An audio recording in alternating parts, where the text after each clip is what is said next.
What's up, guys? Welcome back to the channel. Unfortunately, while I was driving around, my front diff bolt snapped, so our bolt broke in half and it was stuck in the diff, and that was a whole 3-week problem. We finally got over it. We're waiting on tons of parts, tons of roadblocks, but we are finally back in action.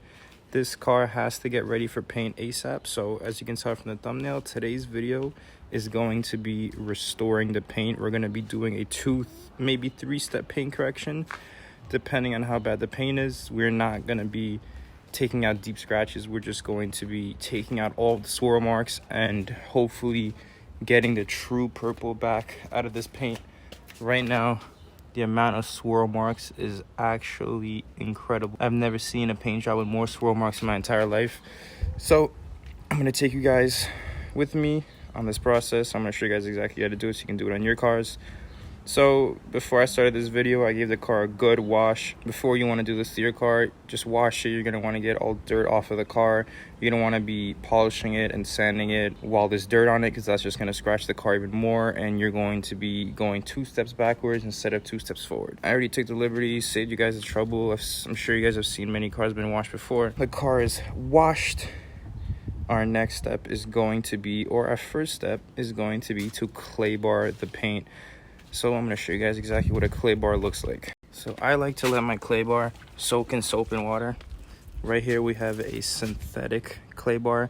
A normal clay bar is exactly what you think it is. It is a bar made out of clay. This is a synthetic one. They last longer and they achieve the same purpose. So basically what a clay bar does is you're going to want to lubricate the surface you're doing it with soap and water. That's all you need. And all you do is rub it like this. And you can actually feel you getting the contaminants of the paint out. As you keep doing this, the paint gets smoother and smoother. It's actually extremely satisfying to do. And before we polish the car, we are going to need to clay bar the entire surface, because this gets all of the micro contaminants out that regular soap and water cannot get out. And you're going to feel how much smoother your paint is after this. So this isn't one of those things where you really don't see the effect. You have to trust me. Try and clay bar your own car. Remember, the most important part is to lubricate it. This method is my favorite because I don't need to hold 2 things. As you do this, you can literally feel your paint get smoother and smoother and smoother. You're gonna want to do this to your entire car. So let me do this to mine and we'll be on to the next step.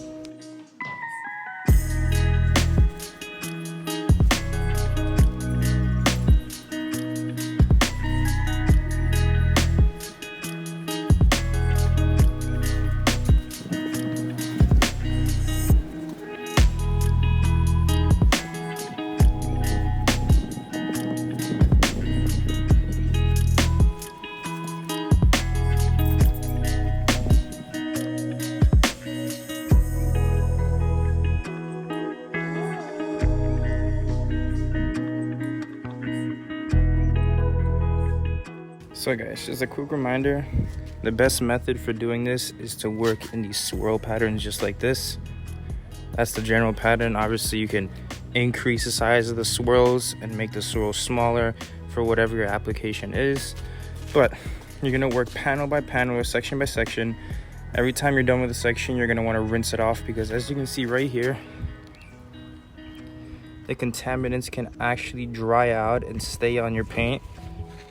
That's not what we want. The whole purpose is to remove these contaminants.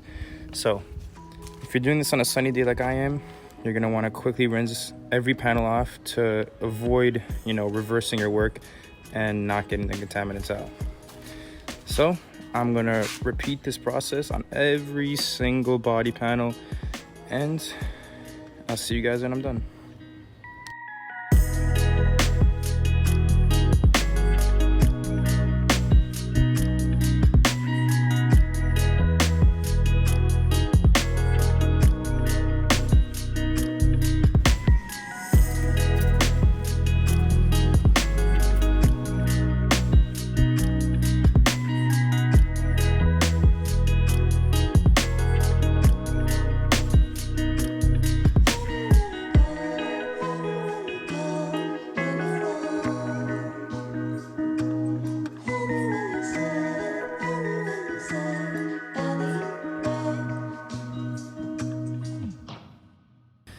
So guys, once the entire car is clay barred, our next step before we polish and compound is going to be to give it one last touchless wash. This is going to ensure nothing that we're trying to get rid of is still on the paint.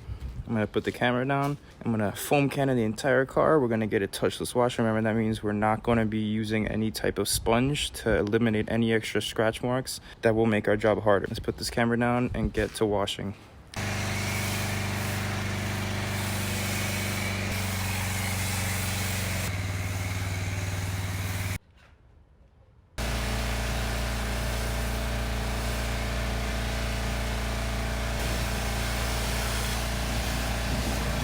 Once our car is washed, we're going to want to dry it as soon as possible. It is incredibly crucial to not leave any watermarks.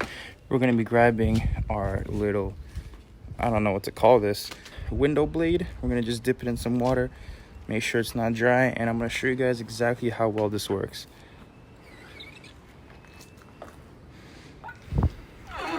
If this isn't the most efficient way to dry a car, I'm not sure what is.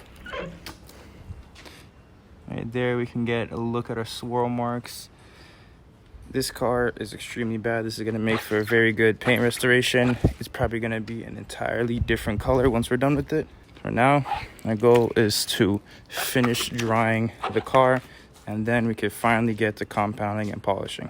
For this restoration, we're going to be using these products. We have 3M rubbing compound and 3M ultrafine machine polish. If you guys want to do it at home and you're not sure how polishing works and you're pretty new to it, you're not going to get a mirror finish off of one pass, off of, one type of compound, off of one type of pad. So rubbing compound right here is essentially what takes down the most amount of material, will get rid of the most scratches, but this also leaves swirl marks. Basically how the process works is you're gonna go over the entire car, rubbing compound, take down as much clear coat as you think is necessary, get rid of all the nastiness, and then you're gonna hit it with the ultra fine machine polish on a finer pad. Right here, you see we have a medium heavy cutting pad, ultra soft finishing. So this is what you're gonna be using with the compound.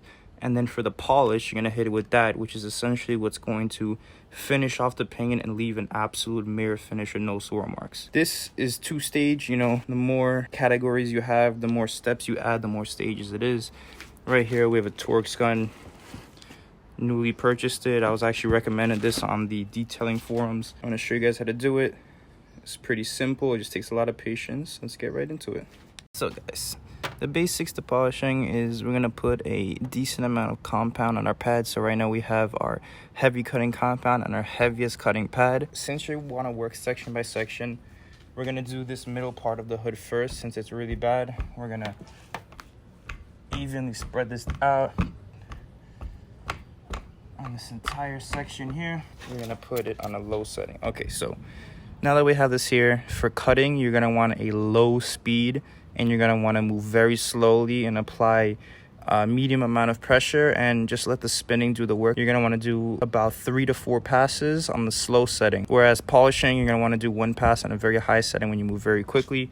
Compounding, I'm going to put it on 3. Right there we have 3, and then we're just going to polish this.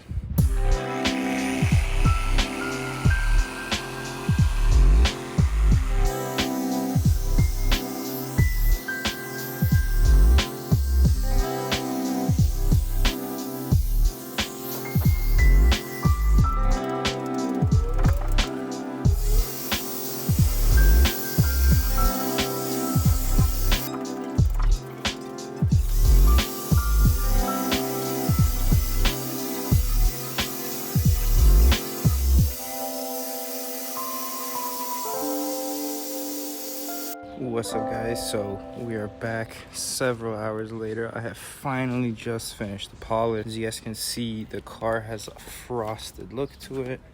Not this side, not my best side, but over here you guys can see car looks very frosty. So now the next step before I use New York City's entire water supply is to wash the entire car once again, and then I'm gonna get you guys some nice cinematic shots of what it looks afterwards, and I hope you guys enjoy.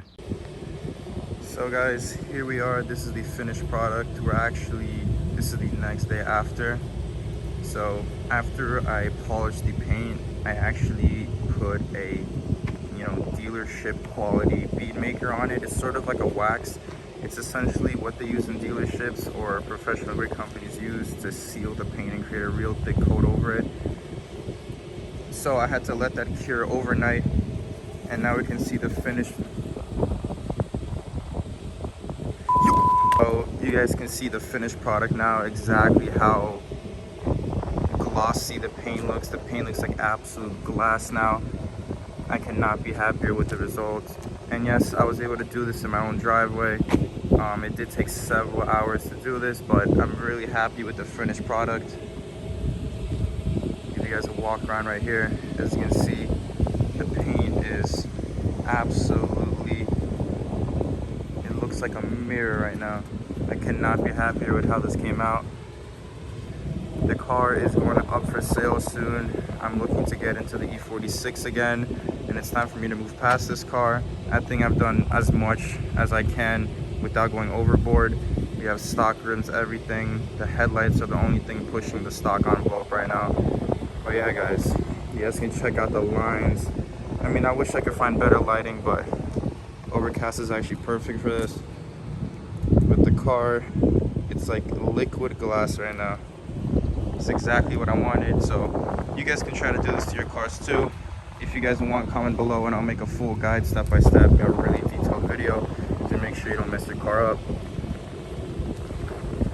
But here you go, guys. That is the finished product. So if you guys are wondering what shirt I was wearing in the video, that is a new t-shirt we actually released on our Instagram. Go check our Instagram. I'm gonna put it up right now. You can order a t-shirt from there. They're actually $30 for two.